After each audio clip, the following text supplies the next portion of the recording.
And welcome everyone to a Missouri Valley Conference chat. I'm Andy Katz, pleased to be joined by new Evansville head coach Todd Lickliter. Todd, obviously you never want to get a job in these kind of circumstances.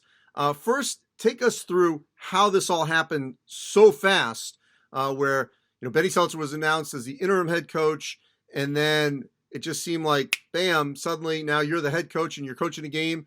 You guys already had one against Drake. How did this all transpire so quickly? Well, I don't know that it was as quick probably as what it might appear, but there was movement.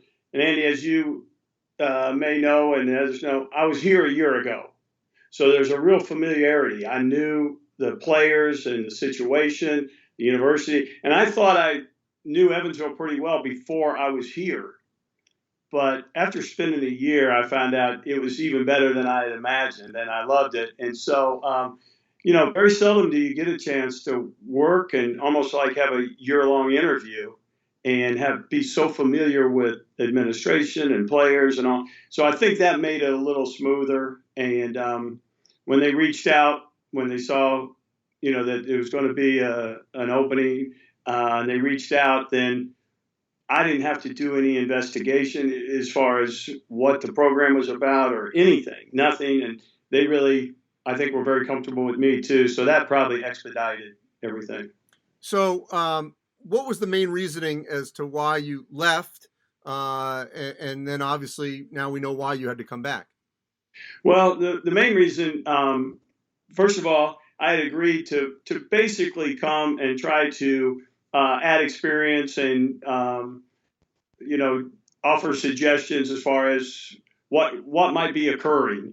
Things come up in your first year head coach, and things come up, and not to say that I had all the answers, but I had been involved, and I had a pretty good feel for what could work, what might not work, and so on. So I knew that within a year, my value and would be not diminished, but wouldn't be as great as what, maybe diminished, not be as great as what it had been. And so I needed to really evaluate that.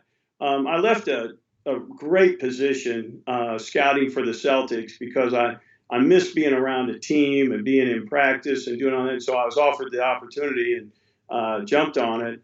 So anyway, at the end of that year, I was kind of searching. I was wondering, have I done as much as I need to do, and should I move on? Well, then very carelessly, I climbed a ladder to check gutters and fell.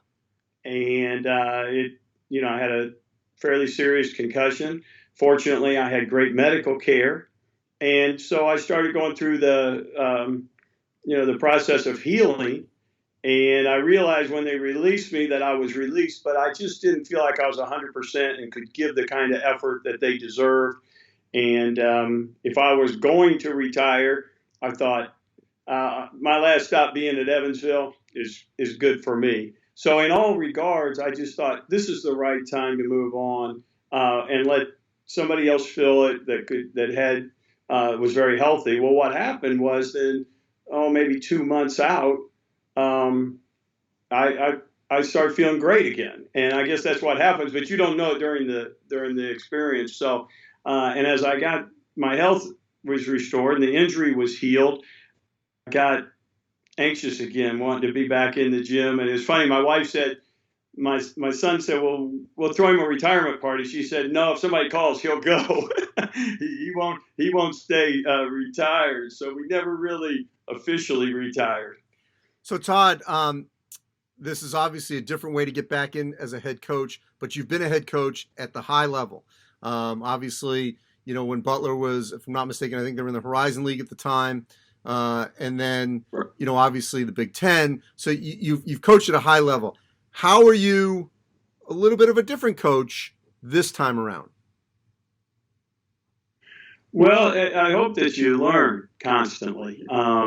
It would be, what do they say? An unexamined life is not worth living, or something to that effect. And you learn from all those experiences. And what I needed to do was do some searching and say, how can I make every situation better? Butler was incredible, obviously, and part of it's alignment and so on. But we had our struggles at Iowa, no doubt, and I own all that. But I think the appreciation for the opportunity, being very familiar with the opportunity, being really hungry.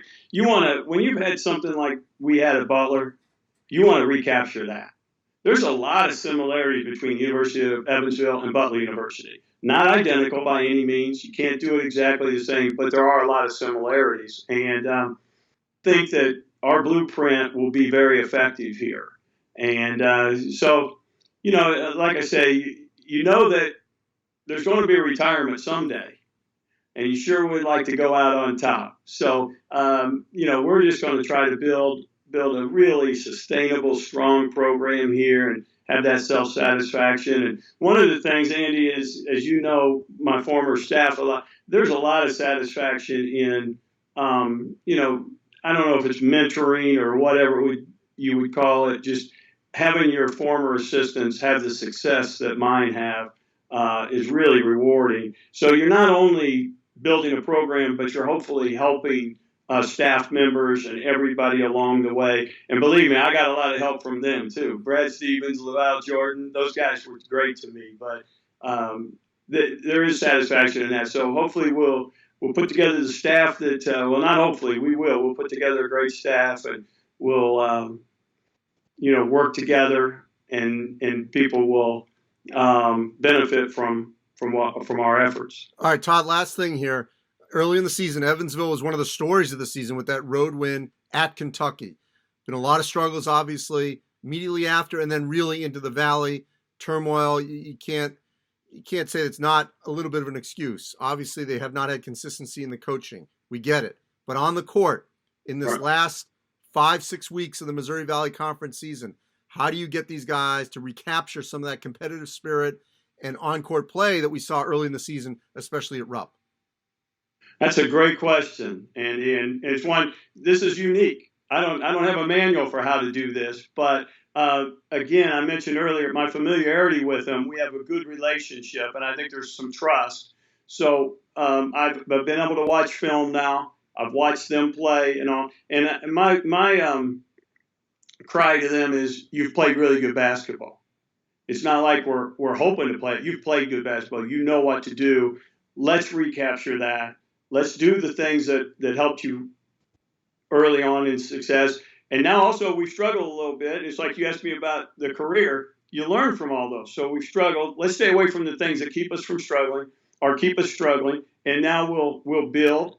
And our cry is we want to play good basketball. Don't get all caught up in wins and losses. Let's just be the best team we can be. And I think that the wins will take care of themselves. Todd Lickliter, the new head coach at the University of Evansville.